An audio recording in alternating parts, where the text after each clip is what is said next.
And what if Miles tells Danielle? What, that he assaulted a vicar? I think he might just keep that to himself. Everything's going to be fine. You're their father, and you're a good man, right? There's nothing to worry about. Oh, Here she is. Birthday girl. Hiya. happy birthday. Bop, bop, bop, bop, bop. Oh, nice hat. Can't believe you're 21. You don't look a day over 20. Funny. Now, presents. Now, later. I thought we could do it at the meal. Meal? What meal? Oh, he can't turn it off, can he? I'm a dad joke machine. The talk of the street. Talk of the street. The talk of the street. Talk of the street. The talk of the street. Talk of the street. The talk of the street. Talk of the street.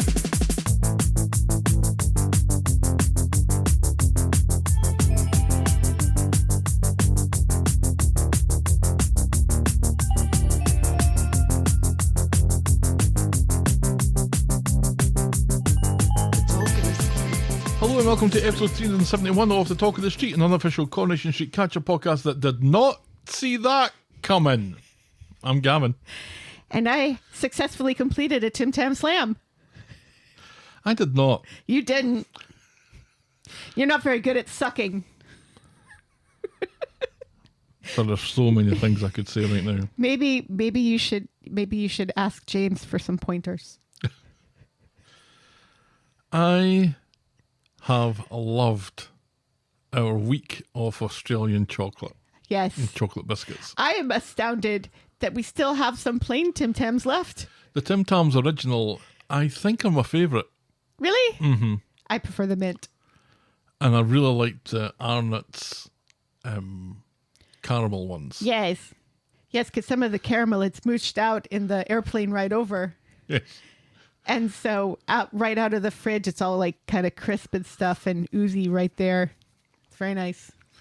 I left my AirPods at work one day through the week. So I was wearing my fancy Audio Technica wireless over-the-ear cans and listening to podcasts. And it eventually went on to our podcast. And I don't normally listen to us again. I listen to us in my sleep. But I listened to this because I wanted to hear how long we went on about Australian chocolate. Yeah. It was a while. And I don't know if it was just the quality of the headphones that I was wearing, but the sound of us eating chocolate was fucking disgusting. So I just want to apologise to each and every one of our listeners. I thought you said you were going to take that out. I thought I had. When I was editing it, listening on bog standard headphones, I didn't really hear it. Oh. But on the superior sound quality of these Audio Technicas, it came out in kind of very surround sound. And also, the arrival of the Tim Tams and me posting about them on social media led to us discovering that one of my friends here in Michigan already knew about the Tim Tam Slam. We got Tim Tam Slam confirmation. And also, my high school history teacher, who now lives in Australia, is also fond of Tim Tams. He's fond of the ones with the crackers that look like Ritz crackers, but they're not Ritz crackers. And I can't remember their names. Was it Jack's or Jay's or something like that? Something like that. And it's hilarious because, like, while I was looking them up, I discovered that there are lots of YouTube videos comparing them to Ritz crackers.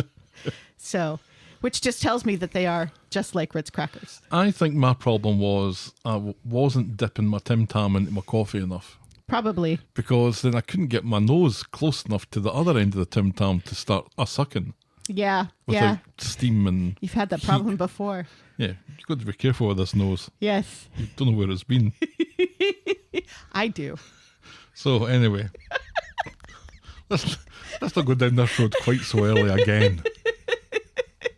Oh, wait, no, yes. Was it last week, the week that we started with penises? Last week was Filthy Week. Now it's Filthy Week Part 2. Every week is Filthy Week in this house. Chance would be a fine thing. All right, shall we preamble, my dear? Yes, please. Give us some of that horny Corrie news. And this had better be horny. Adam Hussein has bagged a role in a horror movie that he's not allowed to talk about. Oh, interesting. And also, it appears in the short film Spice for Life, which apparently is making the rounds at festivals. Oh.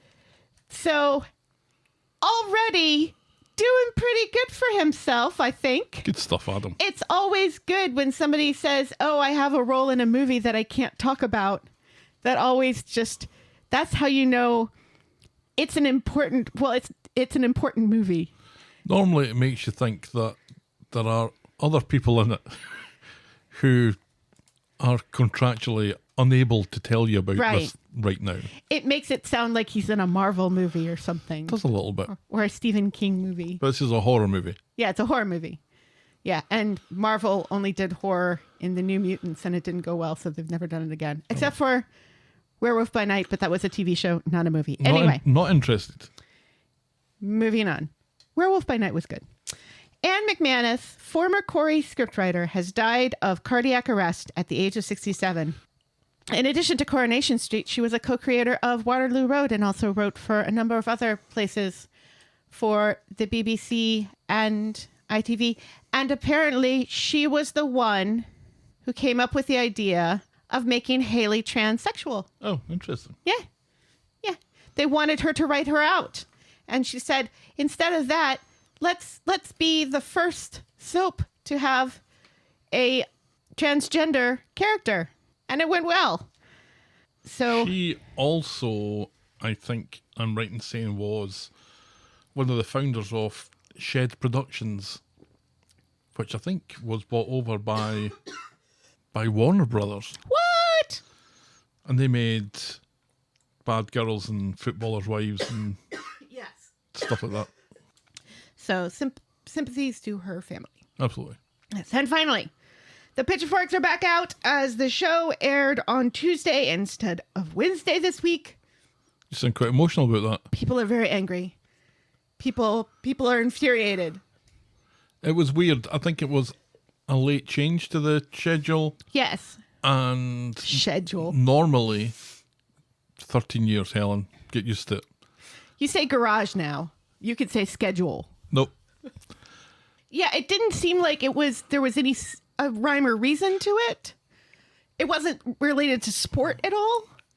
It wasn't on YouTube until Wednesday, and normally it's on the morning of transmission. So I had no reason to believe that anything was up because it didn't drop on YouTube, which is now how I prefer to watch it. So it was weird. We've cancelled our BritBox subscription. And I think they did something weird with Emmerdale as well. I think they fucked that up. It's very strange. Yes. It's nice, though, because now I can watch Coronation Street on the big TV. It is so weird coming in from walking the dog and you're sitting on the sofa watching Coronation Street on the big TV. On the big TV! It's on the big TV! So exciting. It's weird. But exciting. Oh, I approve. It's like when I was first introduced to Coronation Street in that dodgy motel on the banks of the Great Lake Erie with Canada right across the waters. And you were in the bathroom and heard the dulcet tones of the Coronation Street theme song, and history was made. And that's Corrie News. And then we went for breakfast. And that is Corrie News, and that leads us ever so seamlessly on to our feedback section that I like to call Everyone's a Critic.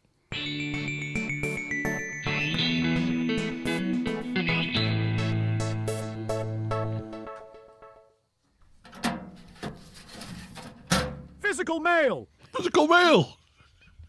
Listen to that wee voice.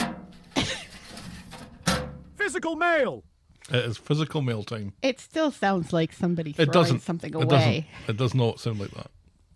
You have physical mail. We have physical mail. We have this lovely postcard from Little Canada. Meanwhile, It's in Little Canada in miniature. Yes. Dear Helen and Gavin, I thought you'd love this postcard from Little Canada. This place of miniatures is amazing. Oh, it's a place of miniatures. I am intrigued and want to go right now. You would both love it. Yes. Yes, I would. And so would Gav. I would love it. Yes. I certainly love it from the postcard. I know. I love it. I love it. Where is Little Canada in Canada? It doesn't say. You'd think that there'd be an address. Good thing that there is a website. Is it littlecanada.ca? It is. Is it? Well, it's Little-Canada. It's in Toronto. We can go then. Yeah, it's like, what, 4 hours away? Yeah, that's nothing. We've gone that far to see a movie before. We did. The trip to Spain, if Yes. you're interested. Yes, and I hope those gentlemen appreciated what we went through to see their movie. Best regards from Canadian Helen. Oh, thank you, Canadian Helen. Thank you, Canadian me. Canadian Helen with a Canadian card about Yes. miniature Canada. I love it. You've still got glitter on your face. I do not. You do. There's no way. I have not been in contact with glitter since last Friday. There's glitter on your chin. I'm kidding you How not. is there glitter on my chin? You put it there. You've been rubbing glitter on me in my sleep, haven't you? I think it's just glitter Friday. The box is there. You're in close proximity to the box. Yeah, but there's no glitter in the There box is. anymore. Don't pick it up. You'll get yourself covered in glitter. Oh, for fuck's sake. No glitter, people. No Because it's glitter. on you. Ah, yes, I love this. We will definitely put it on the corkboard once we actually hang the corkboard Let up. me put it with the other postcards Yes. that go under my foam brick that I use for Chesney Hit Self and Face with Brick Day. Yes. And the wig is right over there under the radio. I think all our postcards are Canadian, aren't they? No, that can't possibly be true. Well, we also have a card from Australia for Tim Tam Day. Let me put that there as well. Yes. Get the place tidy. Our happy Tim Tam Day. Do you want the mouse pad from Seal My Fridge over No, there as well? I'm going to put that. Oh, you here's I knew. Oh, Chicago, Illinois. the Chicago yes. one, Yes, that's not in Canada. No, not yet. Oh, Not and yet. this one, the one with the fried chicken, which is not fried chicken. This is also Canadian. British Columbia. Canada loves us. Which makes me really confused why no one has sent me any ketchup chips yet. You're deplorable. I really love ketchup chips. I got, because I've been taking Stelly on these like nightly hour-long drives or half an hour-long drives to get her 13 hours so she can take her driver's test. She's not ready for it. And, well, that's what the 13 hours are for. No, she needs to learn how to park. Teach her how to park. Well, I'll teach her how to park. She parked at the Windmill gas station that we went to because apparently they have strawberry Arnold Palmers, which they did, and they've really done the place up. It's so much nicer than it used to be. But I got some all-dressed Lay's chips. It's just not the same. It's just not the same. They're not trying to be the same. No, they're trying to be ketchup and a whole bunch of other things, and it just ruins it. I just want ketchup. But not American ketchup. Canadian ketchup. Want never gets, Helen. Let's move on. Thank you, Canadian Helen. Yes, thank you, Canadian Let's move me. on to our other correspondence this week. Ozzy Ali writes, Oi, oi, oi. I was definitely not expecting 3 oi oi ois from Helen last week. However, they really did make me laugh after a pretty shitty week. Oh, That and the Punky Brewster reference. I was going to say thank you, but if I say your name again, we all know what's going to happen. But thank you anyway. Then Cheeky writes, Corrie only really had one standout storyline that actually mattered to me, and that was Asha's paramedic storyline. Yes, it was very good. Even though they only showed her shifting glimpses, it was still really powerful to understand and observe what paramedics go through on a daily basis. yeah, I expected more. I expected a little more as well. I expected it to take up more of the time. Yes. It seems more and more evident that we are entering another coercive control storyline involving Todd and Theo. It's already been done, even if the statistic for gay men being abused is not something just to be looked at. It's just more trauma on top of an already very depressing show that has lost sight of the fact that it's about a whole community and not just 2 or 4 of the neighbours. When you've been watching classic Corrie, it really kind of stands out how far they've gotten from that, point of the whole show of Yeah. being about a community. We watched episode, what's it, 768? There was something like that. It was 678, I think. It was the episode with Patrick Stewart, and spoiler for the classic episode that'll be dropping on Monday, we both very much enjoyed it. Yes, we did. Thank you very much to Cheeky, to Aussie Ali, and to Wait. Canadian Helen for our correspondence this week. Feedback's always welcome. Send us your thoughts and I'll probably read them out. Get us at thetalkofthestreet@gmail.com, or our DMs are open at Corrie Podcast. Oh, we love it when people write actual letters or send us a postcard. Send your proper mail to the Talk of the Street, PO Box 12, Eaton Rapids, Michigan 48827. But please note that we reserve the right to edit feedback, but only in the interests of brevity. You know, and this I would typically save for the other podcast, but this week I watched an animated Australian movie in which Guy Pearce plays a horny tarantula, and it was fantastic. Yeah, that sounds great. And then I we'll love podcast Australia now. for coffee.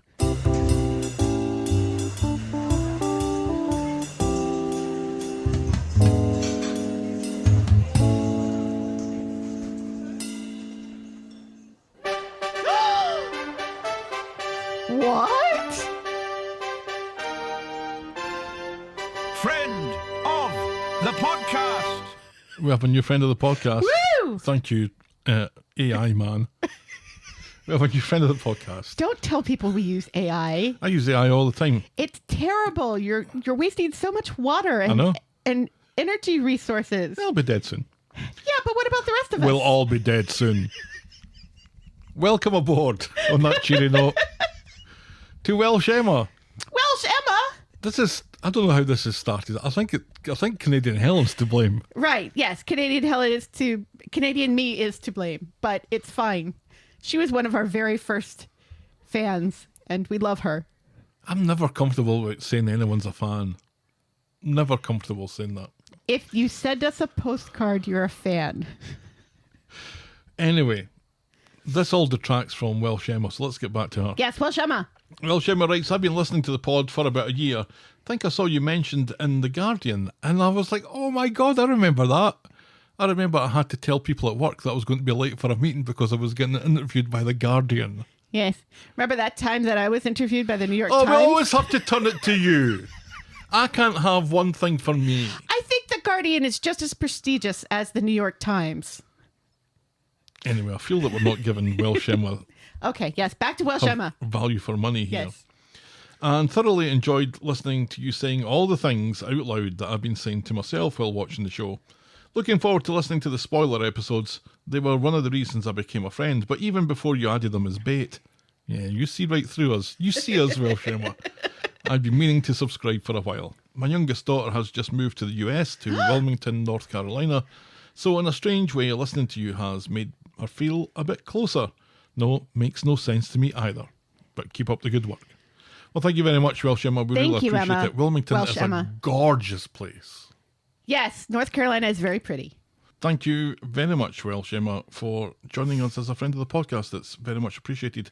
And as if that wasn't enough, Ali Q writes, hello, lovelies. The extra content is very welcome, so please enjoy a coffee on me. I am aware that Alison Quinlan is a bit of a mouthful now you happily have so many people to list, so please feel free to shorten it to Ali Q. Thank you for all you do. I was aware that I stumbled on Alison Quinlan the first time I read it, and now it happens every time because as I'm reading it, I see Hunker Munkers next on the list. And that always catches me off guard. I'm never expecting Hunker Munker. Yes, no one expects the hunker munker. Thank you very much, Ali Q, for our coffees, and thank you to Welsh Emma once again for signing up to be a friend of the podcast. Thank you. The Talk of the Street is and will always be free on your podcast provider and on the YouTubes, but if you think our show is worth anything more than the time it takes to listen to it, and if you want to show your appreciation, you can buy us next week's coffee by going to ko-fi.com, that's ko-fi.com/the Talk of the Street. And if one show isn't enough for you, you can also sign up to be a friend of the podcast through the same link where for as little as $2 a month you can get access to the Talk of the Street Spoiler Alert, our weekly spoiler show, and the Talk of the Street Classics, our monthly review of a classic Corrie episode. All that, plus a mention in the closing credits of each and every episode. And if Ko-Fi isn't your thing, we also have a Patreon site where you can show some love for the exact same benefits. Sign up to be a friend of the podcast there at patreon.com/Talk of the Street. But remember, you can always support the podcast for free and get us in front of new listeners by liking, subscribing, rating, and reviewing wherever you get your podcasts. Yes. Oh, shall we dive in, my dear? Yes, please. Okie dokie. Our first storyline this week is A Farewell to Aadi. I don't think I was ever going to be ready. On Monday, Dev is making breakfast for Asha, who ended up working late and left her flask at home. That'll be important. Aadi's having leaving drinks, but Dev doesn't think he'll go. He doesn't think that he'll go to the leaving drinks. Yes. Because he's been a bit of an asshole despite this being his idea. Right, yes, which he now regrets deeply. Yes. It seems Asha had an awful time at work and she secretly looks at some scratches on her arm. At the pub, Summer will miss Aadi but is very keen to steal his shifts at the shop from him. And I wondered if that was also Harriet Bibi stealing a little bit of Adam Hussein. That doesn't make sense. No, it doesn't. I don't know what you mean. I mean, with Summer saying to Aadi, I'm going to steal your shifts. It's like, I'm going to steal the scenes that you would have been in. Ah. Yes. She doesn't work in the shop now. No. So she'd have to get Dev to hire her first. Does Summer not have any other source of employment? Is she still in school? I think she's still at college, yeah. Is she? Because remember, she was going to go to the College of America No, on she went American there. Street. Yes. She went there, Yeah. and then she came back. And then she came back. It was only for a semester. She didn't finish her degree there in America University on American Street, America, USA. Is it American? It is. Interesting. Yes. No, she was too busy They there issue a getting gun. high out of her tits on acid. Well, yeah, of course, because they issue you an acid tab upon your entry into USA, America, I American thought that was Street. only the 70s version of that. Oh, well. Yeah. We hold Let's fast just to move our on traditions. and get away from this. Nina arrives and it's awkward, so Aadi makes a plea for peace. And this does the trick, and the two of them are pals again.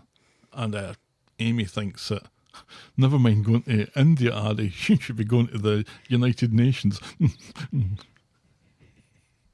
I don't think Amy laughs like a creepy old man.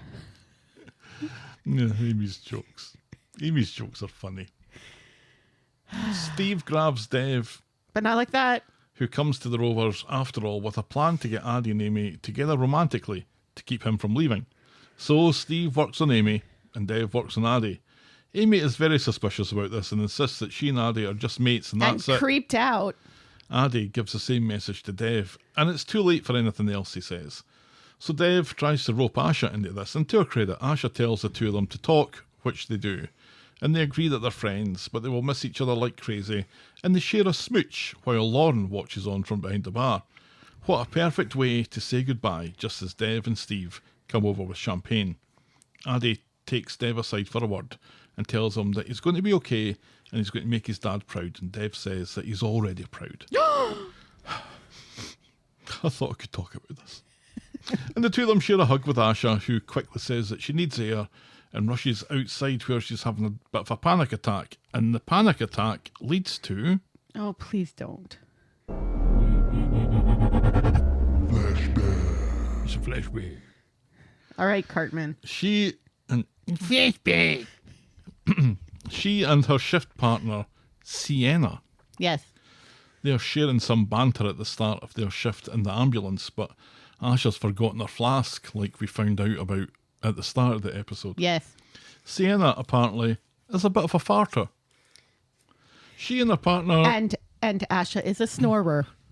Asha and her partner deal with a man who has collapsed and doesn't have a pulse, and Asha uses a defibrillator on him and manages to get the pulse back. As she pushes hair from her eye, she smears a bit of jam across her pow.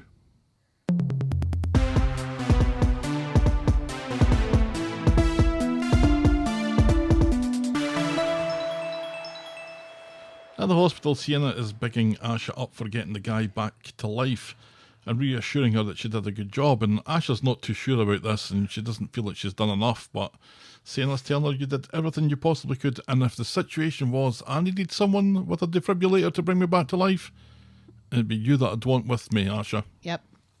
Next up, Asha's being lovely with a wee boy and his dad. The wee boy's hurt his eye.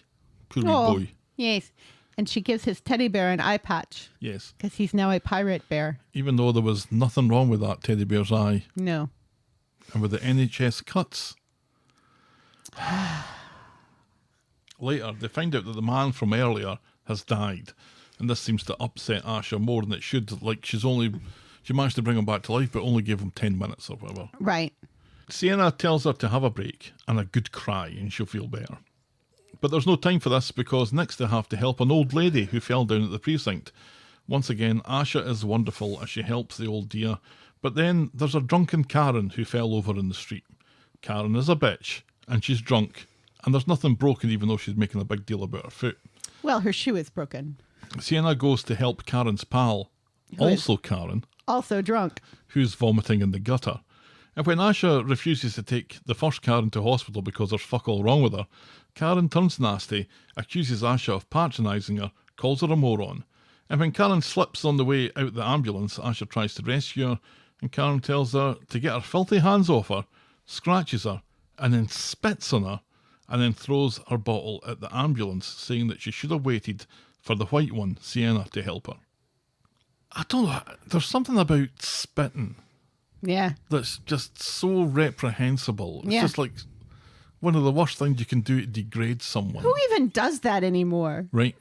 Oh, I'm sure there's plenty of people. I'm sure, but you never see it anymore. Because, people are more afraid of, I don't know, disease than insulting someone with their spit. We talked at length in the spoiler show last week about Mm-hmm. this coming up and how it was a racist sort of moment. Yes. And I'm interested in how they did that through her talking about her filthy hands and Right. stuff like that, without using any Right. explicitly racial language. Right. And she's also extremely ageist, insulting Asha for being so young and stuff as well. She's just a horrible person all around. But it was really interesting that the way that they kind of put the full stop down on this is the act of spitting. Right. The act of spitting at and on Asha Yeah. just feels like just one of the worst things she could possibly do. Right. Just horrible, horrible, horrible. Right. And insinuating that she is dirty. Mm-hmm. Very racist. And honestly, all the way through this, Tanisha Gorey is knocking it out of the fucking park. Oh, absolutely. She's great. The range here from being just this sweet girl that we've seen grow up Yes. and helping people on the street and helping old people and just being a friend to them and being an ear to them was just absolutely delightful. And then seeing what she did with the horrible Karen and how even through that she was still trying to help her. Oh, Right. And how she doesn't lose her cool Right. or anything. incredible. She doesn't condescend to this woman. She doesn't put herself on her level. She's so calm through the whole thing. It's nice. Yeah, wonderful. Back to the present. Gemma's wig checks on Asha, and Asha says that she's fine. Gemma's wig, though, knows that she isn't fine and reminds her that no one who loves her wants to hear she's fine. They want to hear the truth. I thought that's a really good way of putting that. Right, yes.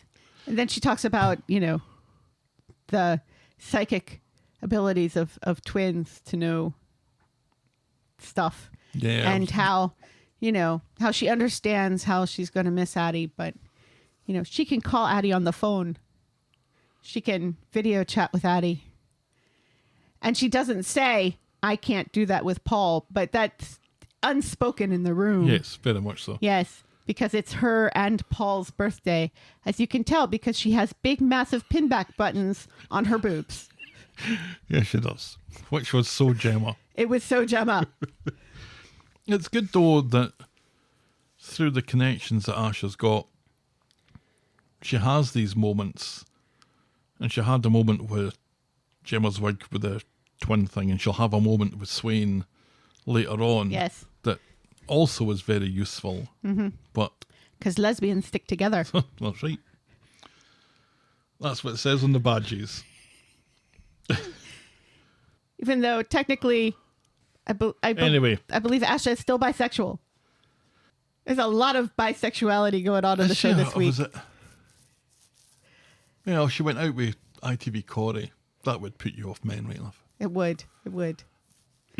Yeah, I don't think they've ever explicitly said one way or another. So, but oh my God, is the show bisexual this week? As we'll get to later. Wowzers. In my trousers. So later, Aadi comes out to speak with her, knowing that something's wrong, and tells her of how brilliant she is, and he's worried that she doesn't realise how brilliant she is. She's about to open up when Dev is speaking French now when he comes out, and the moment passes.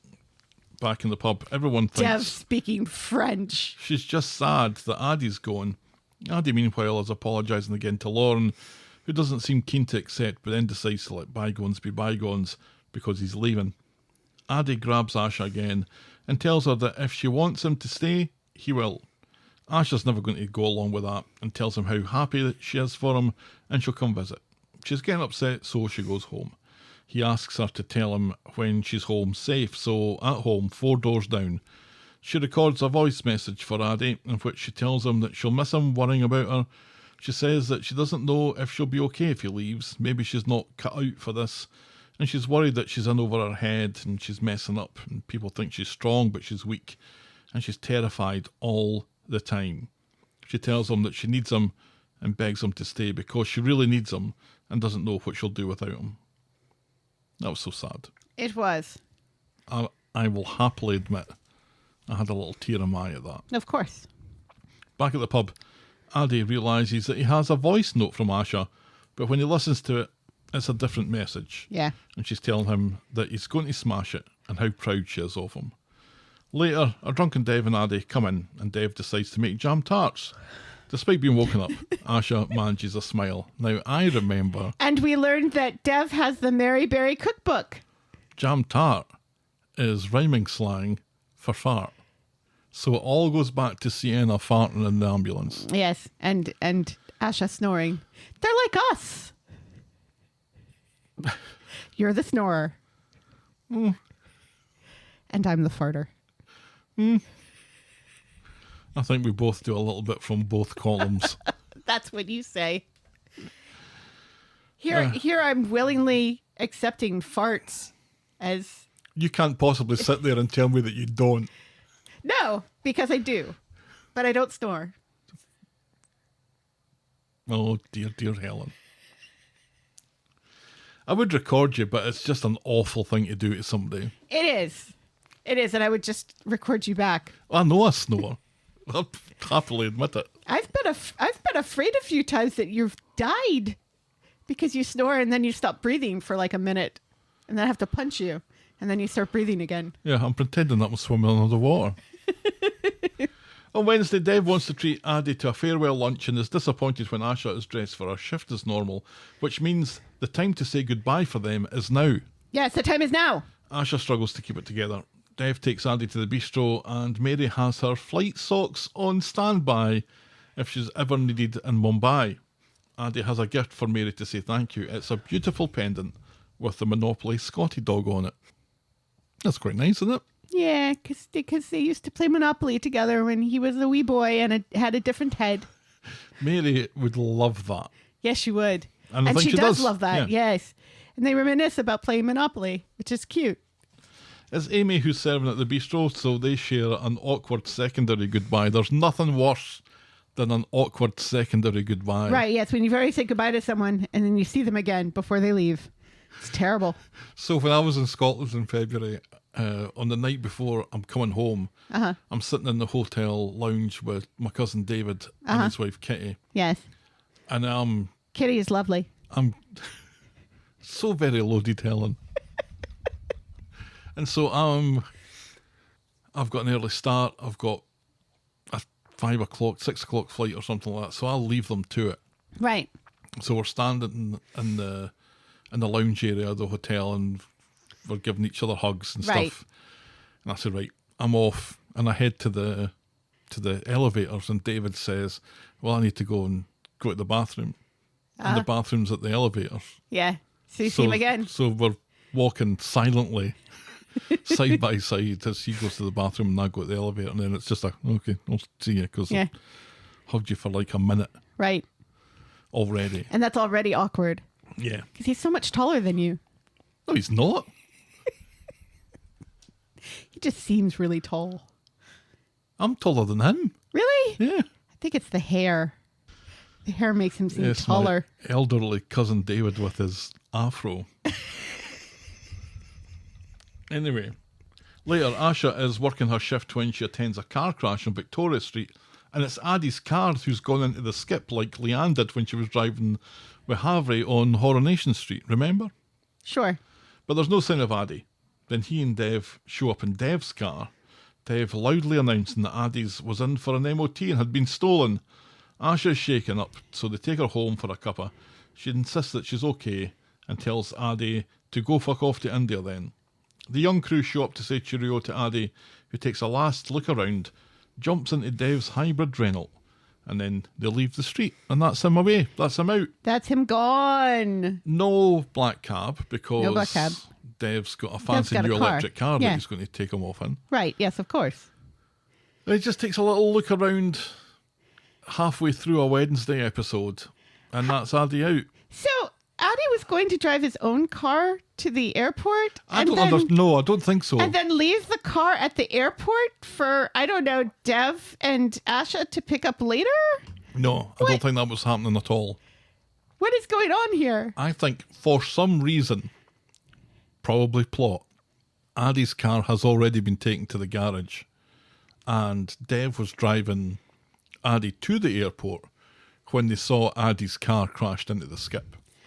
Well, no, because that wouldn't make sense for Asha to say, oh my God, that's my brother's car. He was on his way to the airport. Yeah, because, well, they make it clear that Asha wasn't aware of the plans of how they were going to get Aadi to the airport. Huh. This is very convoluted, just It's so very, very convoluted just so something in another storyline and can makes happen. no sense. Yeah. There's a disturbing altercation with Brody in Speed Dial that Asha sees, and she reacts very badly to it, like the violence that she's watching is harming her. So Sienna, her partner, tells her to go home and calm down. That's I actually don't not her think partner. they're partners. It's She's her supervisor. Yeah. Yes. She's still on the edge later when she sees Nina and Summer, and Nina in particular looks worried about her. Sienna goes to see Asha later and asks her how she's coping, insisting that she's brilliant, but wonders if the job is too stressful, which would be no shame, and the way that she reacted to Brody earlier is worthy of a report, apparently. Like, what actually did she do? She kind of snapped at Brody. Yeah, and she's just so like, shut up, shut up, shut up, which, he really did need to shut up, shut up, shut up. He really did. Later in it was when he tells Leanne to mind her own business. Right. And her In restaurant. her restaurant, yes. Later in the pub with Dev, she's about to tell him about how she's feeling when Dev talks about Aadi and then tells her how proud he is of her and how strong she is, and so the moment passes again. She's on her own when Swain comes over to see how she is and they compare days. Asha asks Swain how she deals with the stress of the job and being treated like dirt by people that she's trying to help. Swain talks about a domestic that she attended and she restrained the guy while the girl who was being abused was clawing at her face. You get used to it, she says, and this seems to terrify Asha. Swain asks if something happened to her at work, so Asha tells her about the drunk racist Karen, shows her the scratches, and explains about being spat on. Swain tells her that she needs to report this. Which she absolutely does need to report this. On Friday then, Dev is lonesome now that Aadi's gone, so immediately starts pecking Asha's head when she says that she's too sick to go to work, blaming it on the hangover. Yeah, and yet, the very day before, Dev was like, oh, I'm sure you can knock off work to say goodbye to your brother. Yeah, and then on Friday, all he's doing is basically reminding her of how important her job is. Right, yeah.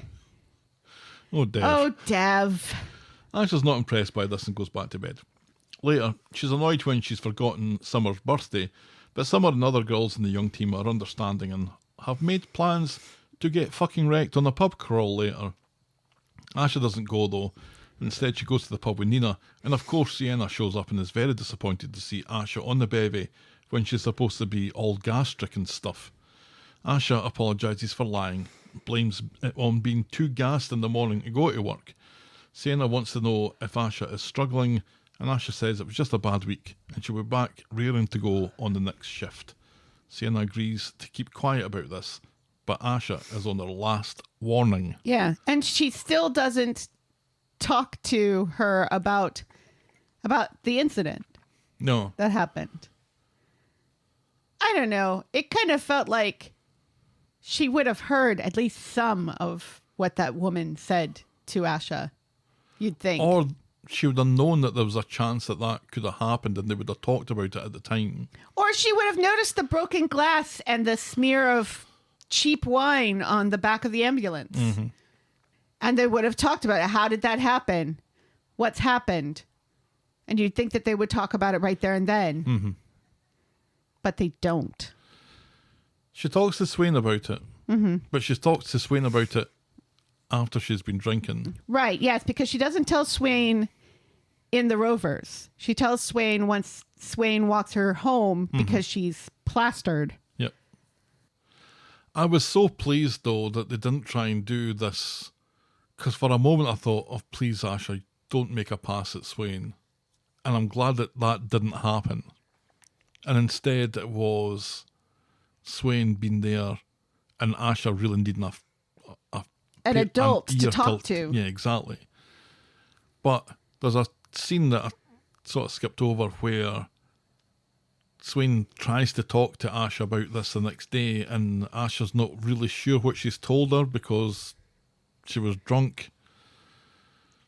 Because I thought, by telling Swain, now that you've told one person, it's easier to tell other people. And Sienna was making it very easy, I think, for Asha to open up about it. But she's still feeling, I think, overwhelmed, certainly by everything that's happened, but also ashamed of, for no reason, because she's got no reason to be ashamed. Right. But feeling ashamed of what has happened. It's a sad wee story. Absolutely. No, that's as far as we get with that, obviously. Yeah, yeah. I think it is very smart to put Swain and Asha together because they both have similarly stressful and dangerous jobs. This is great. This is the good stuff that the show is doing here by Gemma's wig for the twin thing. Right. And Swain, not just for the lesbian thing, but for the public service thing. And Right, absolutely. And then being in the line of danger and being front line stuff Right. is great. So she's got people round about her for a whole host of reasons that she can talk to about this. Right, But it's strange that Sienna, her supervisor, right. isn't one of those people that maybe that's why she feels ashamed for how she feels about it by admitting this to her boss. Right. Maybe admitting it to a co-worker would be easier, but admitting it to her boss is like admitting to a weakness that you've let this bother you, even though she's well within the rights to She's be well bothered within by her it. rights because she was assaulted. She has marks on her arm to prove Physically it. assaulted, yeah. Physically assaulted, and then had a bottle thrown at her, which hit the ambulance. Yeah. Yeah, how could Sienna walk by that and not notice that, there's a smashed bottle there now? I don't understand that at all. Yeah, I don't know how much I'm taking to this Sienna character, because when she goes to see Asha on the Wednesday episode and Asha lets her in, Asha initially dingies her call, Right. and then Sienna comes in and then just sits down at the table and starts Right. talking about, one time when something happened to me, blah, blah, blah, blah, blah. Right. While Asha's standing there saying, well, come in, why don't you? Right. I don't know what Sienna's representing here. I don't know what her role in this storyline is. Yeah, and it bothers me Other because than just threatening her. let's not forget the supervisor that Asha had before who sexually harassed her and was kind of stalking her and trying to get her to break up with Nina. Oh, God. That's gone back, isn't it? So I think Asha's already had a difficult relationship with a supervisor already in this job. Can we maybe hopefully not revisit that, please? What I was thinking of this week, though, was I was thinking about Asha and this training and how she's become the paramedic that is almost representative of frontline NHS Right. in Coronation Street now. The reason why she wanted to be a paramedic in the first place. Do you remember? It's because of Nina falling in the water. It's from Nina running at water Yes. And then falling face first into water. and clunking her head on a rock. Because of bats? Because of bats. Indirectly because of bats, yeah. Asha hated not being able to help and not knowing what to do and decided to do something about it. Yeah. And here she is. And there she is, and she's A couple done of years it. later, she's a trainee paramedic. Well, I don't even think she's a trainee anymore necessarily. I think so. Because it's been a couple of years. Surely there's... One would hope it takes a bit longer than that to be a paramedic. It's not like she's a doctor or even a nurse. It kind of is. Did I say kind of? It very much is. It's just triage. Just triage. I hope all the EMTs out there know that I'm kidding. Well, now you're kidding. That they actually see horrific things that doctors and nurses in hospitals never see. Yeah, they've got to deal with this sort of stuff with a mini hospital that's shoved into the back of a van. Right, yes. And dodging traffic and stuff. Yeah, science not just for getting home for your lunch. No. No. This was a great storyline. I It really was. liked it. I'm sad to see Aadi go. I think Yes. they did his exit well. I would have preferred it to been at the end of an episode rather than right in the middle of an episode. But Right. And on a I'm Friday. I'm a traditionalist. Yeah. But the Asha stuff has been excellent. Yes. Just superb stuff. Really an example of what Corrie can Should really be. do when it puts its mind to it. Oh, absolutely. I'm really helped by Tanisha Gorey, who is just a wonderful actor, and I'm really glad that she's in the show. Me too. All right, we'll move on to our next storyline. The Girls. Just a few scenes about this on Monday, Helen. Just a wee bit. few. Just a wee bit. On Monday, social services have called Sally to let her know that Joanie's aunt is taking care of her now. Seems that she could only take one of them Right. conveniently. Yes, conveniently. Yes, because Sally says, didn't she say she couldn't take them and that's why we have them? And Tim said, well, apparently she can take just one. Yeah. And that- well, you've only got one spare room. Well, the girls can sleep together. Oh, it's Oh, a very no. small spare room. Yes. Just the one bed. She just doesn't want Brody. Let's be honest. Right. I'm surprised she's taking the Joanie one. Yeah. I'll take the Shanice. Yeah. And they can keep the Joni. They tell Brody, who seems either uninterested or unimpressed. Later, he's hanging out with his best friend Dylan, and he wants to get drunk, and Dylan mentions that Aadi's leaving doing another storyline is happening, so they sneak into the pub and steal people's half-finished drinks. Ugh. Dev catches them and chucks the pair of the pricks out just as Tim comes in. Dev lists off all the drink and drugs Brody's into, so Tim, who looked like he was going to be giving Dev a piece of his mind, goes off sheepishly. And that's as far as we get with that this week. Yes. And also, this is very important because this is the first time someone has said out loud, she's gay. Yes. Because Brody is saying to Dylan that he would like a piece of Asha. And Dylan says, mate, she's gay. Yes.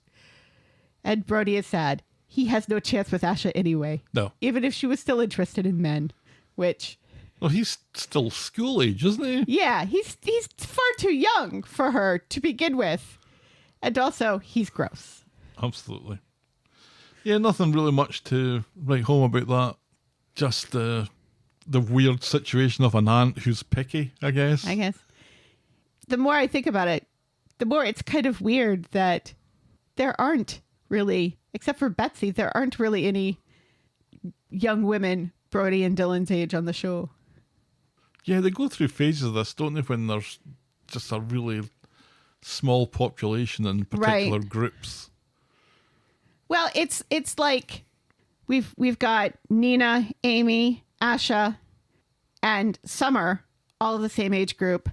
And now with Aadi gone, there are no men in their age group on the show, which doesn't really bother Asha much, but it means that they'll have to like cycle in occasional guest appearances by people playing Summer's Oh, boyfriend. love interest for someone never go well. And Amy. Although I still wish that what's his name Jacob, would come bring back. Jacob back. Please You bring love Jacob back. Please. I thought that they were with the whole when Damien was doing the whole thing, but now that Kit's in the picture, they're never bringing Damien back. No. 'Cause- Jacob was the prototype of a well-reformed scoundrel. Right, yes. Which we almost got with Mason. Yeah, it was going that way, wasn't it? Yeah. And I thought they were trying to do the same thing with Brody, and they're clearly not trying the same thing with Brody. Not yet, anyway. Instead, he's dragging Dylan into a life of crime. Oh, well. Gross crime. Let's move on then to one that we might spend some time talking about. And maybe this needs an emphasis in the story title. Uh-oh. Sucks to be a Webster. On Wednesday, Abi calls Kev, because Kev's in beautiful, beautiful Majorca. Beautiful Majorca. Calls Kev to tell him about a delay in getting her passport while Carl is making a brew. She's not trying to get a new passport. I'm thinking, is she going to need to get a new passport though? Well, no, because she had never lost her original passport. Yeah, but if she doesn't go to Majorca, beautiful Majorca, with a shiny new passport, isn't Kev going to be suspicious? Because that's your old passport. It just looks like a passport. Yeah, it, but it doesn't look new. It's dated. It's literally dated. Yeah, he's not going to be looking through her passport, is Isn't he? he? Or see the photograph that's in it and think, wait a minute, that's the same photograph that you used in your old passport. All she needs to do is tell the passport office that she's lost her passport and they'll give her a new passport. Right, yeah, but she has to pay for it. Yeah. It's like over $100. So, Kev's paying for it. Is Kev paying for it? Yeah, he said the money was no object. Oh, okay. So I don't know. it's like they've got this passport thing that I just don't feel like they're treating it as seriously as I would have liked. I want to see Abi standing in line at the passport office, waiting to lie to somebody about losing her passport. Well, later on, Carl says that Abi has gone down to Liverpool to get her new passport, so she has to go all the way to Liverpool for it. But did she? I don't know. Anyway, after We never see Abi in Liverpool. No, that's what I want to see. In Liverpool, doing the intro to the Liver Birds, and maybe going to see. Hard Day's Night. Yeah, well, they talked about that, didn't they? We're going to see the Beatles experience, Oh, yes.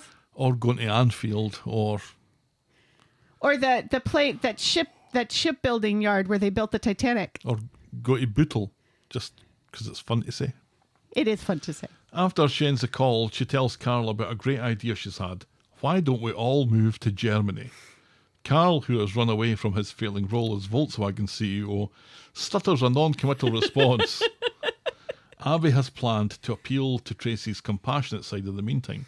So she meets Tracy and tells her about how much she loves Kevin and how much she owes him, but Carl is the one who makes her heart beat faster. It's a terrible situation, and she begs Tracy not to make it worse. And this makes Tracy see similarities between the two of them, as the same thing happened with her and Steve and Tommy O. But she tells Abi that the sheen soon fades. When Abi tells her about her plans to move to Germany, Tracy's sympathy disappears. She calls the relationship with Carl a train wreck waiting to happen. And She's if not Abi wrong. doesn't tell Kev, she will, and she needs fucking paid. Back at Kev's, Carl says if they need money quick, you'll have to call Fiona. Fiona! Phone! You're an ambulance. On Wednesday, Carl gets a text from Tracy demanding her fucking money. So in Nina's roles, he approaches Tyrone to ask for his job back. Tyrone would love the help, but Kev's made it quite clear that Carl can GTF. At some point, Aadi's car was in for an MOT and the car was nicked, so...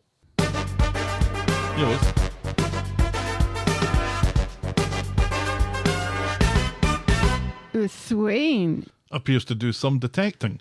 A passing Carl says this is what happens when teenagers are running garages. Brody takes Swain to see the CCTV while Tyrone wonders if Brody was behind this, but apparently the kids who did it were spotted. One of those kids meets Brody in speed dial later looking to get paid. Brody reacts quite violently to this and starts smashing glasses for some reason. Later, Tyrone has had a change of heart and takes Carl back on until Kev gets back. The two blokes find Brodie in the community garden later, the two blokes that stole the car, and they're about to kick fuck out of him when Carl shows up and the thugs scarper because Carl's so scary. Carl takes Brodie out for dinner, but Brodie thinks that he's had enough of the card game. Carl insists this is going to work out great for the both of them. Yes. Carl's facial hair is behaving itself this week. He's starting to look a little like one of the Chuckle Brothers to me. And I think it's his buzz cut. His buzz cut and his nose, I think, is making me think of the Chuckle Brothers. The taller one. Do you know who the Chuckle Brothers are? Chuckle, Chuckle Vision. Chuckle Vision. Chuckle, Chuckle Vision. I've heard of them. You're aware of their oeuvre? Yes. Okay. On Friday, Abi is packing for finally getting her arse to beautiful Majorca. While Carl is getting pestered by text from Wendy, which sparks an argument between them that Carl is jelly of Kev and Abi is jelly of Tracy.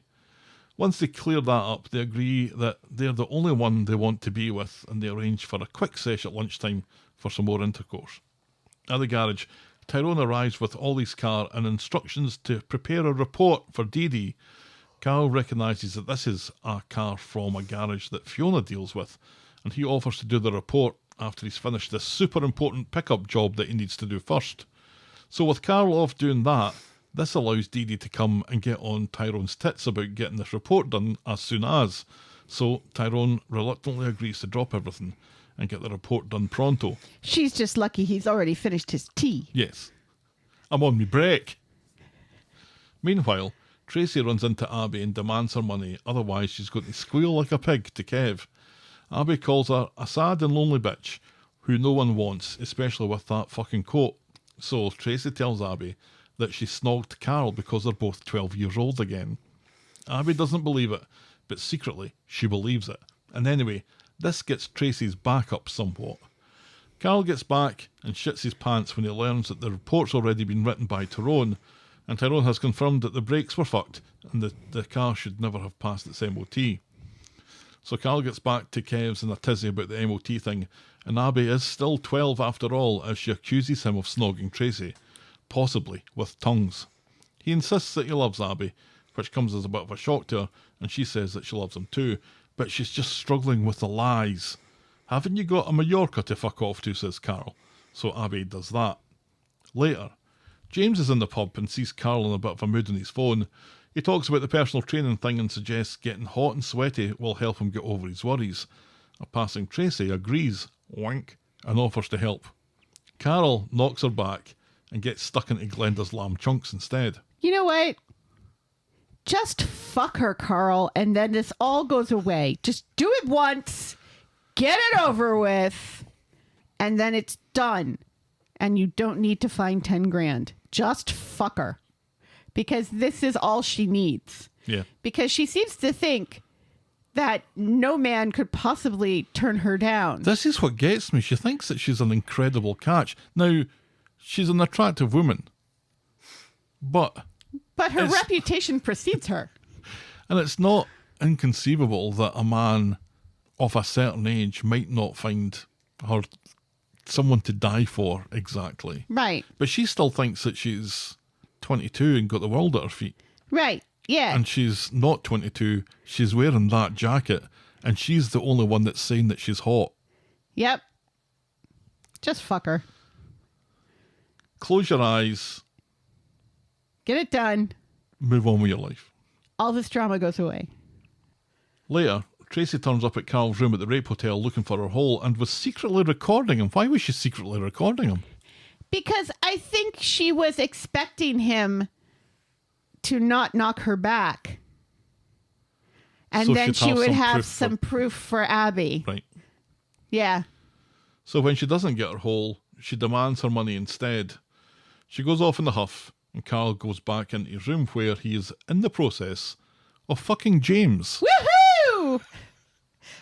Bisexuality! Bisexuality! Bisexual Ality. Well, I was going to say bisexual awareness or something. Bisexual representation on the show. Finally. Well, just wait because everyone will call him gay. Yes. Now all of a sudden Carl is gay. He's not gay. He's bisexual. Just like Carla. Just like Nina. Nobody who puts in the hours into getting into your brother's wife's pants is gay. No. He's clearly Well, he's clearly now bisexual.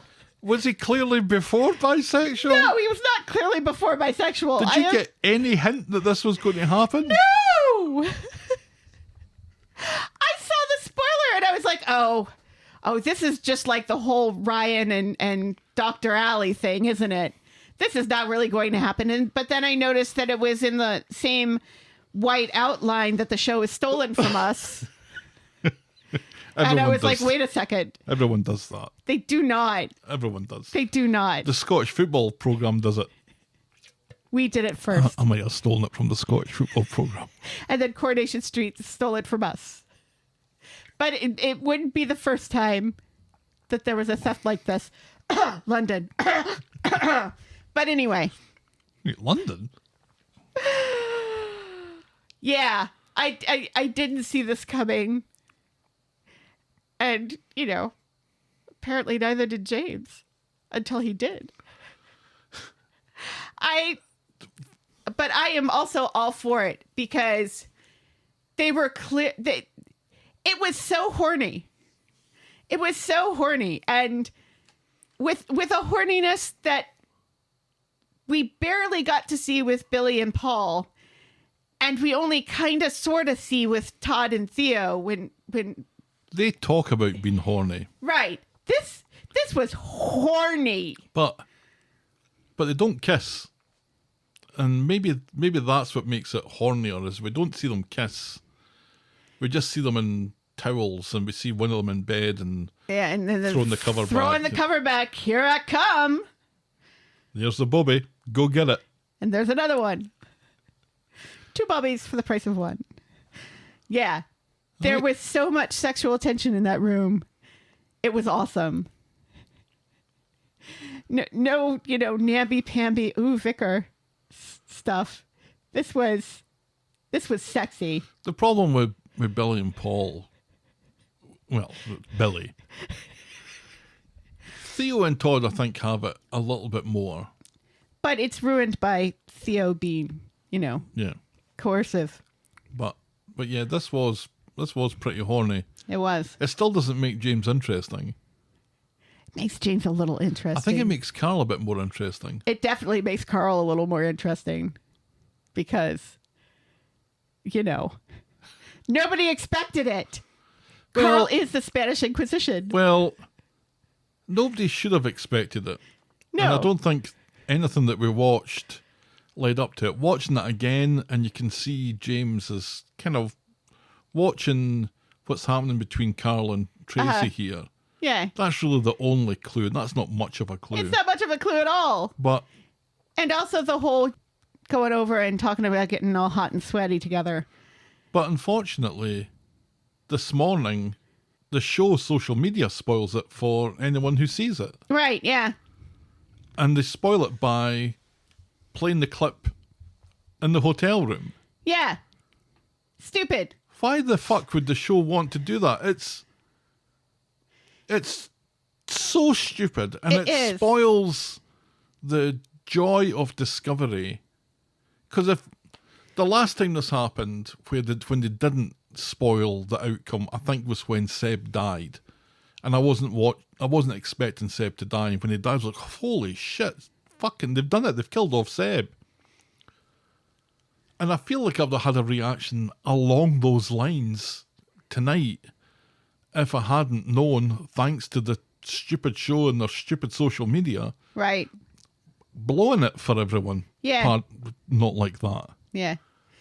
I think I still got that kind of like, holy shit, this is really happening thing because, like I said, I didn't think it was real until I came in to talk to you and said, can you believe this whole Carl and James thing? And you're like, oh, you saw it already. And I was like, oh, it happens tonight? And then there was a Helen-shaped hole in the door as you ran back to watch it. Yeah. So you do enough research on the show on a weekly basis, like I do. So much research. You see all sorts of crazy ass. Oh, viewers have worked out that this is going to happen, and it'll shock you. And then, of course, those things don't happen. Yeah.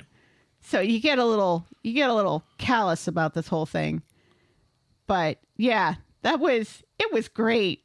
I liked it. I like having this new kind of corner of Carl. Carl is finally interesting to me because he's bisexual. Yep. This is what living in Germany does for you. Come on, he didn't shit on him. I Well- can say that. I'm part German. Not that we know of. Whatever it was, they both had a lovely time. They did. And And they agree to maybe do it again in the again. future, but no strings. no strings. Neither one of them are interested in strings. Back at the garage, Carl tells Brody that they're going to need to up the car stealing thing because Fiona wants them to cover their losses from Aadi's car. It's risky, but Carl's good at risk, and he's very good at judging it, he says. And that's as far as we get with that this week. Yeah. I didn't see any condoms. So It is, I don't know how much risk he is averse to. I guess my Because he also question doesn't wear is, condoms with Abi that we see. do we normally see people applying a prophylactic? In American shows, yes. This isn't. You I may know have this noticed, is not Helen, an this isn't American an show, American but show. still, it seems like the responsible thing to do. You know, when two characters are going to have consensual sex together, it's kind of sexy to see the condom come out. I think Abby's pregnant, and I thought Abby's pregnant since the first time she slept with Carl. Right, yeah. So, like, that would be very intentional, not showing a condom.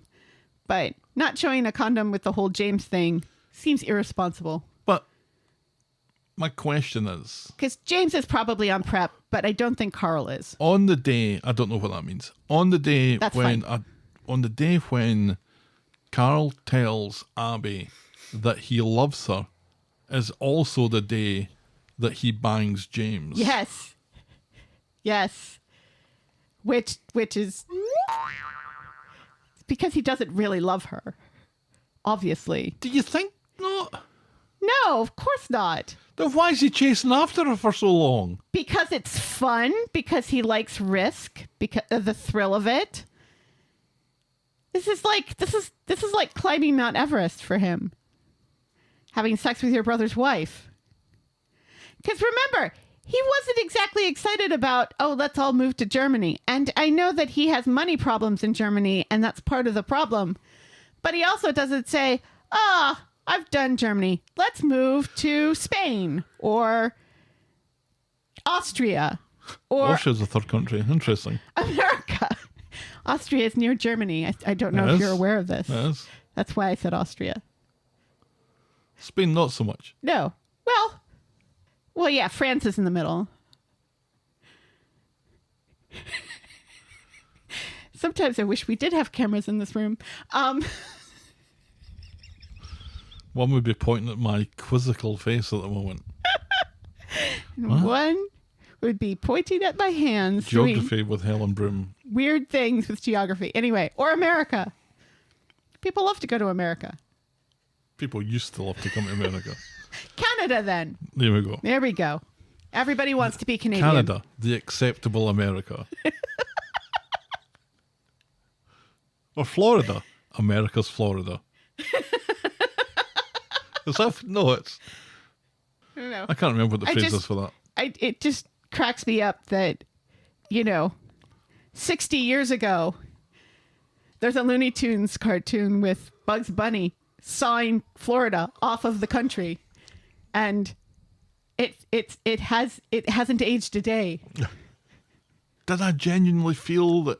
No, I probably didn't genuinely feel, actually, that Carl and and Abi were going to be long-term beyond anything that happens in Weatherfield. Right. Probably not. But I still go back to being pretty shocked that this is how that goes. This is how that...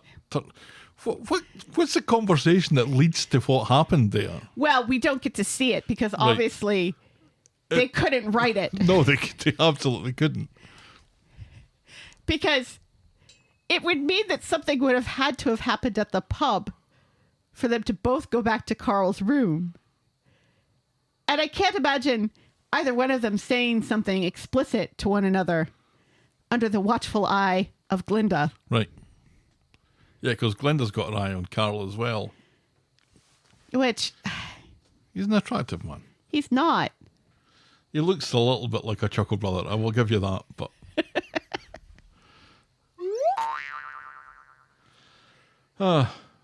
So Abby's out the picture for a while. And he's so She hypocritical. comes back when she thinks, so hypocritical. You can't sleep with your husband, but I can sleep with everyone in town. He's like the new Steve. But is he doing that because he thinks that Abby's shagging Kev? Is this what this is born from?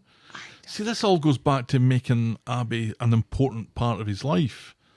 And everything that we're saying here suggests that she isn't. And I don't think it's just that, because if it was just that, he would just finally give in to Tracy, one would think. Yeah. I mean, it's right there. Yeah. She's putting it on a plate. But she's got a mouth on her. She does. And where he can probably get secrecy out of James. Yes. An interesting turn to the... James doesn't want people to know that he's sleeping with a Chuckle Brother. Right. Not that Chuckle Brother. No. Oh, God, I think the other one's dead. I think a couple of the Chuckle Brothers might be dead, actually. Probably. You live by the chuckle, you die by the chuckle. You do indeed. I don't think the Chuckle Brothers have gotten this much attention in years. Decades, even. Hey, if I'd prepped for this, we'd be listening to their theme tune right now. I'm surprised you haven't brought it up yet. Instead, we'll move on to George on the apps. On Wednesday at the cabin, George is buying some magazines and he and Jenny share some awkward flirting. George is still on the apps and was supposed to meet Cheryl, but she had to cancel as she was on a fun run. Last minute. Which was a scam to get money out of George, or so Jenny thinks. Yes. Jenny reports this back to Glenda at the Rovers, advising her to warn George off, but Glenda doesn't really give a fuck and can't even be bothered to pretend to be interested. And then, who should walk in? It's Christina. It is. She's back, bitches. She waltzes into the pub, tells Jenny immediately to wind her neck in. Right, because Jenny immediately says, out you get, But even though it's not her pub anymore. And Christina reminds her of that. But she's there to meet George, and Jenny jumps to a conclusion that she's one of George's app whores. Christina tearfully tells Jenny that she's here to meet George to talk about burying her Dom, who died last week with a heart attack. Suddenly. Oopsie, says Jenny. Back at the Undertaker's, George takes care of Christina. But not like that. And her demands, and her quivering lips. But not like that. The two of them seem to get on, though, and Jenny is still in the pub complaining about it, not believing Christina for a second, and reckons once a catfisher, always a catfisher. When Christina comes back in, Brian offers his condolences and Jenny continues to snipe, so Christina makes good her exit. On Friday, at the cabin again, we're getting so much cabin It's nice. after having none. And Rita. Rita's shown up every now and again. Yes. With a fabulous cardigan on. Jenny has been doing some research on Christina and is sure that she's trying to take George for a ride. Steve says he wouldn't be surprised if Dom isn't dead at all, and this gets Jenny thinking. Later in Nina's Yes, Rose. Steve talks about a Netflix documentary that he saw where there was a scam and a woman claimed her husband was dead, but then they dug up the casket and it was empty. And Rita saw that too. Yes, she did. Or rather, Rita fell asleep in front of that too. Steve says that he wouldn't have just said that. Later in Nina's Rolls, Jenny tries to float this as an idea, but George is too busy texting Cheryl, who has sent him a funny video. Christina is also in Nina's roles, and Jenny thinks Christina is the one posing as Cheryl because they're both on their phones at the same time. Right, yes. And because Christina has form on this because of the whole Dom thing. Yes. This is made worse when Jenny hears Christina call someone and tell them it's all going to plan. Christina goes to the undertaker's to see Dom's coffin, which she doesn't want to open, and she's clearly upset by the whole thing when Jenny bursts in with a crowbar, a car jack, and a carrier bag full of determination, and she sets about the coffin to show George that Christina's a lying mare and the coffin is empty. Jenny's face falls when she looks down into the face of a very dead Dom. And I'm sorry, George is the one who put Dom in that coffin. Mm-hmm. So I think George would know that there's somebody in that coffin. I Because he think prepared George. him. I think George can tell if there's someone in the coffin just by looking at the coffin. Yeah. And also because he put him in the coffin. Right. I don't know about this Netflix documentary that Steve is talking about, but obviously that funeral home was in on it with the whole empty coffin thing. Whereas George would never do that. No. And Jenny doesn't seem to understand what an undertaker does. George would just fake an embalming. George is shocked and throws Jenny out before comforting Christina and plying her with drink. The two of them get chatting about the past and Christina's past with Jenny in particular. And during this, George gets a text from Cheryl. The woman who sent him a funny video earlier in the day has now dumped him. Who he's never seen before in real life. But no matter, because later at Speed Dial, George and Christina are getting on famously. And you know what? I don't hate that one little bit. Nope. Especially since they're friends in real life. So it's Sarah and Damien all over again, which I like. Yeah, you could tell that the laughter is so genuine. Yes. That it's just friends. These are people who already enjoy themselves. Yeah, and enjoy each other's company. Yes. Yeah, I thought the two of them. I think we talked that George and Jenny together isn't something that we disapprove of one little bit. No, not at all. But George and Christina, I think that might be even better, mightn't it? And she says, There's a certain desperation about Jenny going after George yeah, that you don't get with Christina. no. I don't know if the show plans to keep Christina in longer term and we can see where this goes. I'd be interested to see what sort of scrapes the two of them get into. Right. It's interesting to bring Christina back when Daisy is long gone. Isn't it? We wondered this at the time in the week when Daisy left. Is Christina going to leave? Because she doesn't have to leave, does she? But clearly she did. Right. Yes, because she was caught in a catfishing scheme. She's not going to hang around when people hate her for catfishing. I think everyone was just focused on how much they hated Daisy. Eh, Because Daisy was the one that double-crossed everybody. that's true. But Christina was in on it. So she probably left to allow things to cool. It's weird that she chose George to bury Dom, though. Isn't it? Because they're not You don't think you're going to travel far for an undertaker. Right. So Where presumably has she they're still been? in the area. Yeah. Interesting. She just kind of comes and goes. She's even before this and before the final storyline with Daisy, she was always one that was just.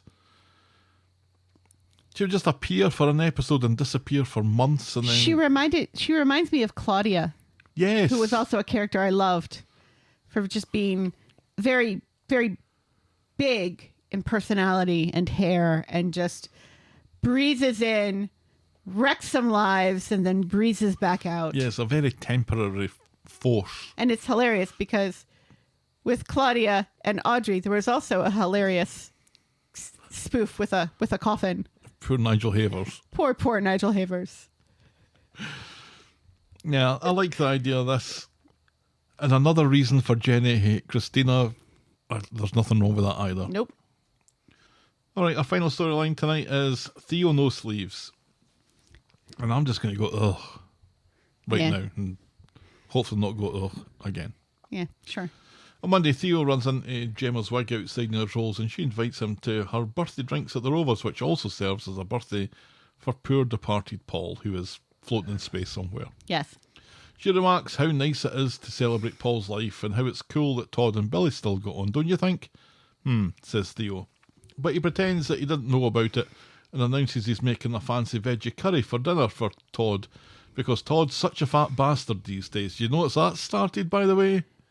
Yeah. Theo's criticising Todd and his weight. Right, yeah. When you look at Todd and you go, what the fuck are you talking about? Seriously. And the whole gaslighting of, oh, I didn't know that it was Paul's birthday. When we see the whole scene with him and Gemma earlier. Yeah. The whole dinner is because he bumped into Gemma earlier. Yes. But Theo fucks up the dinner, blaming the child arrangement thingy that he's got coming up. So Todd agrees to bin off Paul and Gemma's Wig's birthday drinks and stay home to console him. On Wednesday, Theo and Todd are talking about moving into the corner shop flat, but don't reckon they have much chance given that Theo and Dev had that run-in when Theo looked like he wanted to plant one on Dev and not a kiss. No. George is hoping that they'll just stay at Eileen's. And Todd says to him, if we move into Dev's corner store flat, at least now you'll have 2 houses to go to. To which I shouted at the television, you already have 2 houses to go to. Now you'll have 3. You have a house, George. You have a house. You were doing some shouting at that telly. I don't know if it was because it was on the big screen that was making you more animated. I think so. Oh, or also because you can hear me now because it's the big TV and I'm not upstairs in the bedroom with the door shut. Yeah. Yes, because I yell at Todd again later when he says floor instead of ground.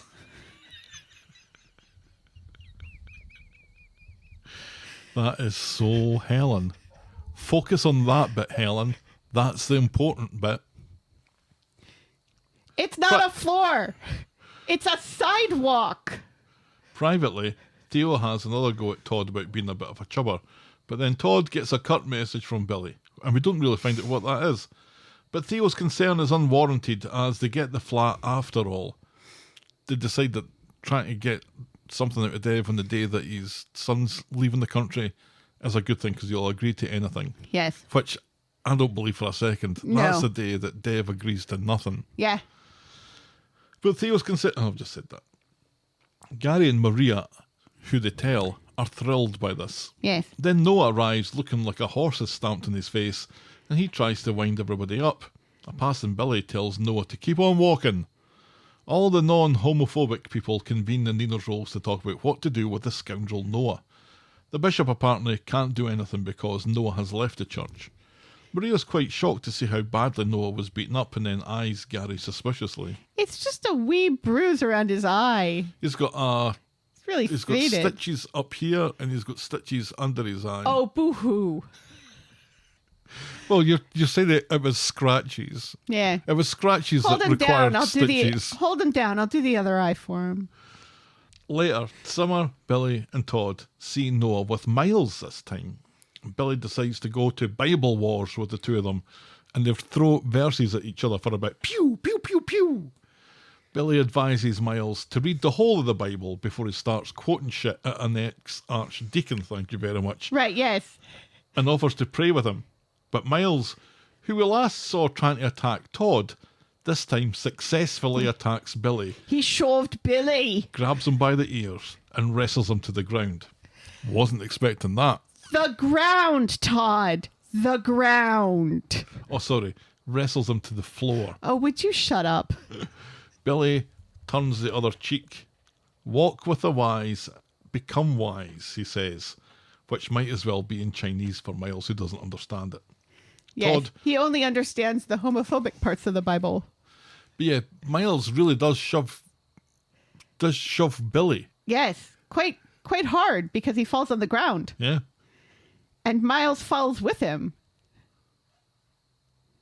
It's quite shocking, actually. It was quite shocking. Yeah. This young man is super violent. Yes. He's I wonder where Brody levels of violence. I wonder where he gets it from. Right.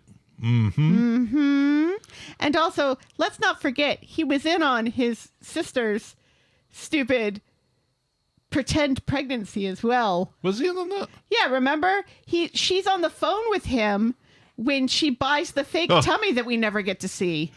Yes, We never get to see the fake tummy. Where did that go?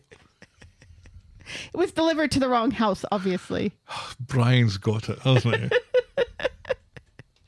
Oh, that reminds me. Our next auction, we have an apron of fat in the auction. An apron of fat. Yes, it's fake fat, but it's fat. It's supposed to represent fat. It's one of those motivational things so that you realize how heavy your fat is on your body. Oh, good. It's so weird.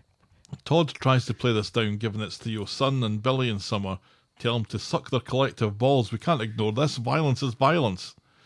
Back home, Todd chooses not to mention any of this to Theo, and then dingies a call from Billy, and this makes Theo suspicious of Todd, wanting to speak to Billy privately. So Todd has to come clean and describes what happened, and describes it as an assault. Theo gets angry at this and tells him Billy cannot report this, and then he starts picking at his wrist wound. Later, Billy and Theo meet at the bistro. Theo apologises on behalf of Miles, which doesn't impress Billy much, who thinks Miles's behaviour is worrying. In the pub later, Maria quizzes Gary on the attack on Noah. Gary denies it and says he was with her all night, remember? You went out for a takeaway though, says Maria. Gary just tells her to drop it. So, yes, it was Gary then. Right, yes. And Gary's like, but did I come back with a takeaway? Obviously, I couldn't hit somebody if I came back with a takeaway. Mm-hmm. Uh-huh. It's proof. On Friday, if there's one thing Billy doesn't like, it's shoving. Especially when the shoving is on Mike or him. Yes. Summer doesn't think Miles is his problem to fix, advises him to let it go, and they arrange to meet at the bistro later. There's no mention at all of Summer's dead dad on her 21st birthday. You think there would maybe be some reflection. Or but even no. her other dead dad, whose birthday they celebrated the day before. But Billy sees I Miles... didn't realize that Summer and Paul's birthdays were so close together. Were they always this close together? Yeah, you'd think that they would have made a big deal about the fact that their birthdays are so close together. But Billy sees Miles round the corner and immediately gets involved. He's scared that Miles has been brainwashed. Miles tells him to mind his own fucking business and calls Billy and Theo sick for what they do. Billy thinks this behaviour is cruel to someone who loves him and he storms off in a huff. Meanwhile, Theo has learned that mediation is set for tomorrow and he's worried that Billy will report Miles to the filth. Todd thinks this is all going to work out fine, but then there's a knock at the door and it's a tearful Miles who apologises to Theo, and Theo calls him cocker. A bit insensitive given recent events, but whatever. So what's Billy's chat has given Miles pause for thought, apparently. That chat. Or in less than 24 hours, Miles has read the rest of the Bible and realized that, you know, it's all about love in the end. You get to the good bits in the end. It's about a big dragon, isn't it? It's a big red bull. Oh. But with like 6 horns. Horny. You just wanted to push that button again, didn't you? I've got a new button. It's a good one. I intended to use it more during the James and Carl stuff, but I forgot that I'd Right, uploaded it yeah, on. and there comes a point where it's kind of offensive, isn't it?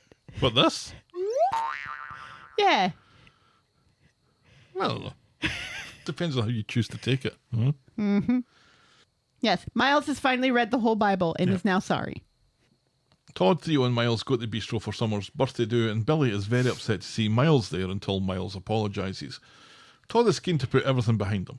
Billy thinks it's a bit more complicated than that, which is cue for Swain and a uniformed grunt to come in to arrest Miles for shoving Billy. Yes. At the station, Theo won't shut the fuck up, but after threatening to get Miles done for a hate crime, Swain is content to let them go with a warning. Theo sees that Billy grassed up Miles after all. Yeah, and Swain is very good in this scene because Theo says something about how Billy promised that he wasn't going to say anything, and she's very quick to say, "Oh, did you tell him not to say anything?" Mm-hmm. And then Theo's like, "Oh shit, I shouldn't have said that. Right. Yeah. Swain was great in that scene. She was. I like it when she's like, an actual detective. Like when she's the cop from yesteryear. Yes. She's yes. very good at being the cop one, from yesteryear. The one who gave Leanne sass. Oh. Let me go get the key. I'll let Toy out. Back at the bistro, Theo accuses Billy of grassing up Miles, and Billy admits it and says it didn't appreciate being told what to do by these two knob ends. Because Todd's like, you promised to let it go, and Billy's like, I did no such thing. Yeah. Miles cannot go about spouting hate, says Billy, and Theo really doesn't like it when people try to tell him how to parent, and he calls Billy a prat when he really means, at least, a fucking twat. Todd tries to intervene and is called out for taking sides, and Theo leaves in a huff. Don't follow me, he says. Don't follow me as I go back to your house. Right? Billy sits down and gets stuck back into Summer's birthday tea. Which was nice. It's kind of funny. It was hilarious. So when Todd gets back, Theo gives him a hard time for not following him back. And then he's still in a You told me not to follow you. He's still in a very aggressive mood about all of this. He is. And demands that Todd stop seeing Billy, who he accuses of hating him because he's jelly of what he and Todd have got. It's me or Billy, says Theo, and the whole world shouts Billy. And that's with most people hating Billy. Yes. It's so ridiculous because of what happens in the very next scene where Theo kind of forces Todd to talk to Billy, but also just, this is someone who he has been friends with for decades. Forever, yep. They share a child together in the weird My Three Dads situation. Only one of them's a ghost. Yes. And actually, there's a fourth one who is also a ghost. It's really My Four Dads. Two are dead. Too ghostly. You know what? This would make a great sitcom. I think it already made a pure sitcom, so why not? Well, no, because in that one, none of the dads were dead. Yeah, that's what that sitcom needed. That's what you need. You need the dead dads. And also it introduced the world to Paul Reiser, and aren't we all better for it? Yeah. So in the pub later, Todd and Theo see Billy, and Theo says, this is a great chance for you, Todd, to go and prove to me that you meant what you said. So Todd tells Billy that he doesn't like him anymore. And that is how we end this week's episode. Yeah, and it's like they walk in, they see Billy there, and Todd's like, well, okay, let's go somewhere else because I'm not allowed to talk to Billy anymore. And Theo's like, no, this is our local, so we're going to go in. And it's like, it's also Billy's local, and it's been Billy's local for decades. So wind your neck in, new guy. And then Theo basically forces Todd to talk to Billy and to tell Billy that they can't be friends anymore. It's so awful. Between Todd telling Billy that they can't be friends anymore and Tracy telling Abi that she snogged her boyfriend, it's all just a little bit childish, isn't it? Just a wee bit. Oh, I just hate what this storyline is doing to Todd. Yeah, no, me as well.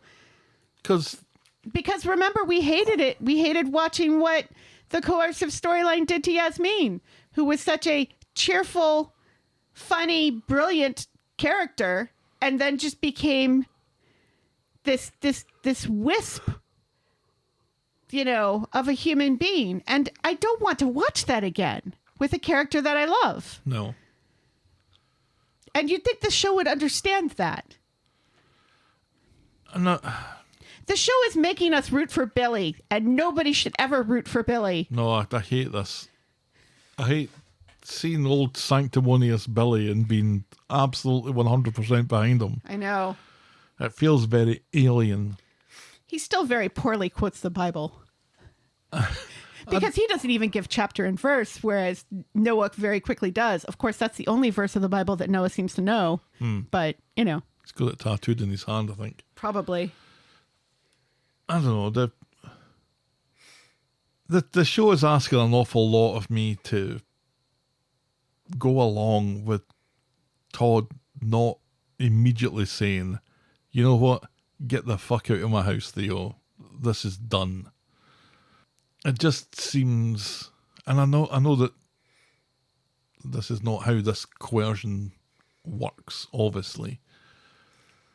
But, and I don't want to say Todd's stronger than that, because that suggests that people that succumb to this are weak somehow. Right, yes. And I already hated it this week that people keep talking about how strong Asha is.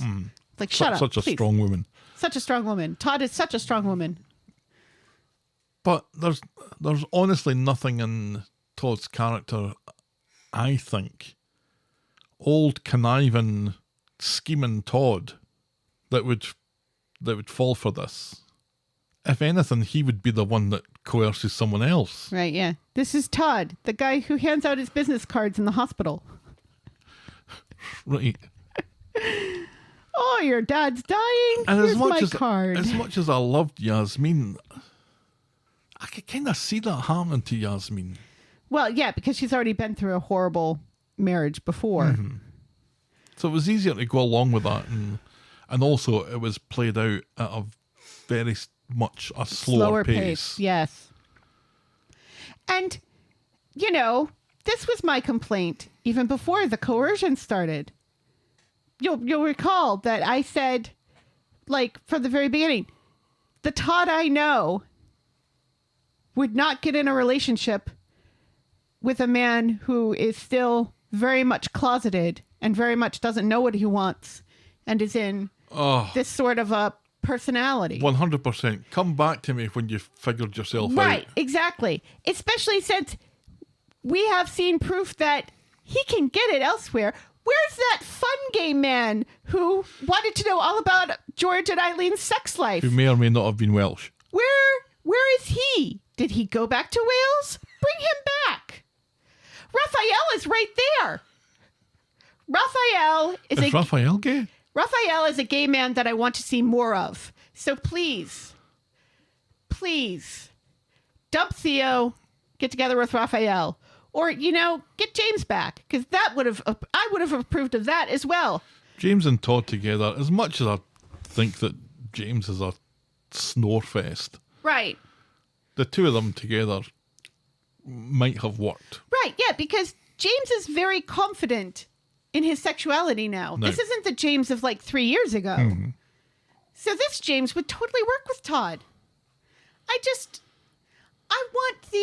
want the characters on the show that I love to be happy and to not be dying of dementia or in a coercive relationship or having to live with Tracy. Yep. You know? I have the horrible feeling, though, that we're nowhere near the end of this. No. And I've got another horrible feeling that Billy's exit story is going to be somehow based around... Right. Theo's Theo. going to kill Billy. Right. I think so, too. This is what we think. We think Theo is going to kill Billy. Kill Bill. Let's and hope this that is he gonna doesn't be- try by throwing them into a quarry, because that doesn't work. That doesn't work. The angels come down from heaven and lift him back up. Shove my...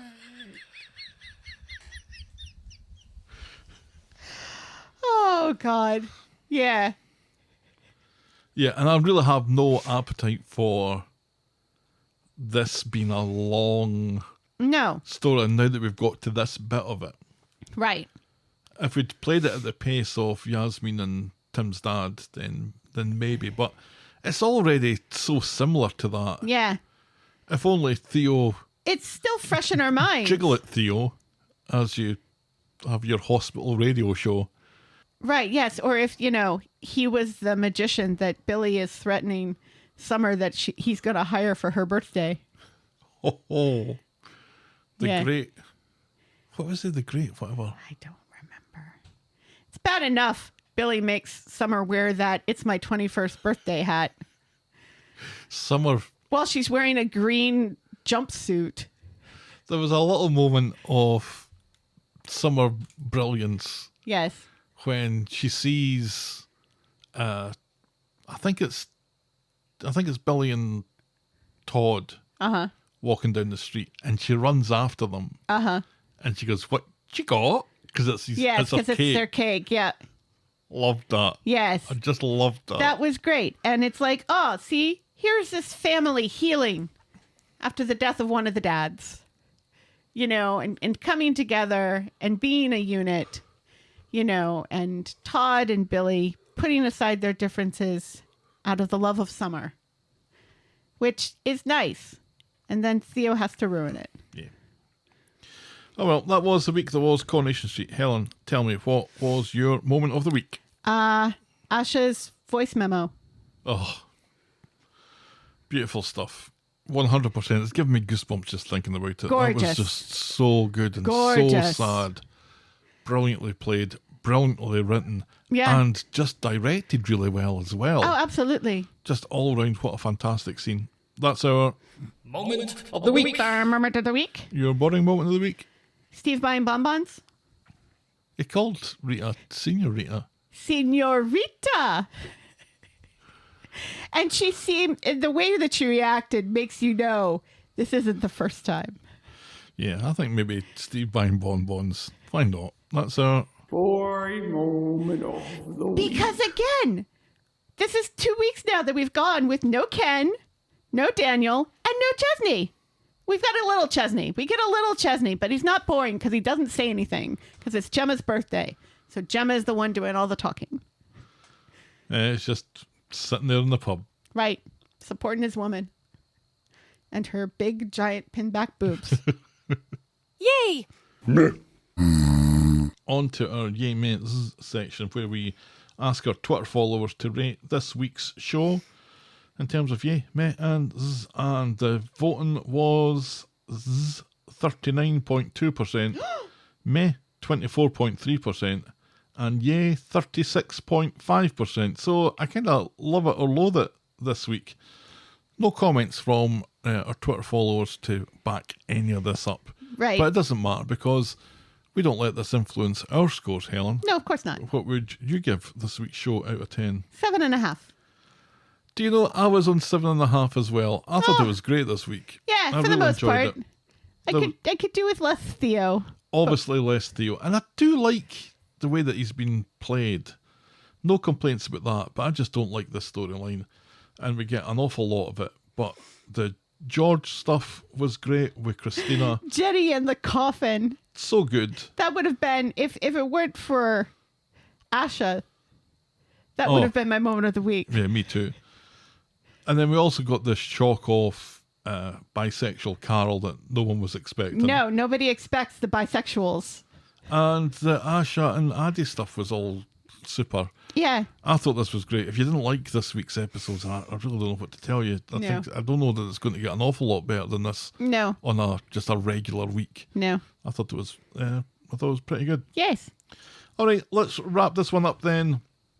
This episode was brought to you with thanks to our friends of the podcast. Daisy, French Helen, Pickles, DT, Wendy, Noel, Canadian Helen, Christy, Shandy, English Victoria, Aurora Yvonne, Heather Westerfield, Russell Whiting, Jackie B, Brittany Porter, Laurie Anna, Tina, Stephen, Leah, Tara J, Fiona B, Canadian Jennifer, Josephine O'Tingy, Anne Greenwood, Trish R, Sarah Purbrick, Ali Q, Hunker Munker, Darren, the artist formerly known as Seal My Fridge, Pamela, Marge JT, Tom Ambrose, Christopher Anstey, Terry in LA, Joe T, Corey Dales, Matthew McKinney, Ozzy Ali, and Oi, oi, Welsh oi. Emma. And I Don't know. be oi over Welsh Emma, by the way. Yes. I like dragons. Whew. You've got a cool flag, Emma. It's one of my favorites. If you've ever seen that coming, write in to tell us about it. We're the Talk of the Street at gmail.com and we're at Corrie Podcast on Twitter, Facebook, Instagram, Threads and Blue Sky. Or reach us the old-fashioned way, the Talk of the Street, P.O. Box 12, Eaton Rapids, Michigan, 48827. Our spoiler show will be available shortly after this one, and in September's classics, we're talking about the episode that has Patrick Stewart in it, and it's great. It is great. Get access to this exclusive content. Bring Dennis back. By becoming a friend. He's dead. By becoming a friend of the podcast. I don't care. At ko-fi.com, that's ko-fi.com/the talk of the street, or patreon.com/the talk of the street. Check out voggle.co.uk for links to our merch store, YouTube channel and blog. And if you're so inclined, please leave a rating and a review on the iTunes or your podcast provider of choice. And be sure to check out our pop culture sister podcast, The List of Lists. Sorry, we didn't do one this week. Thanks for making it to the end of another episode. And we will be back next week with more Talk of the Street. The Talk of the Street. Bye. Cheerio.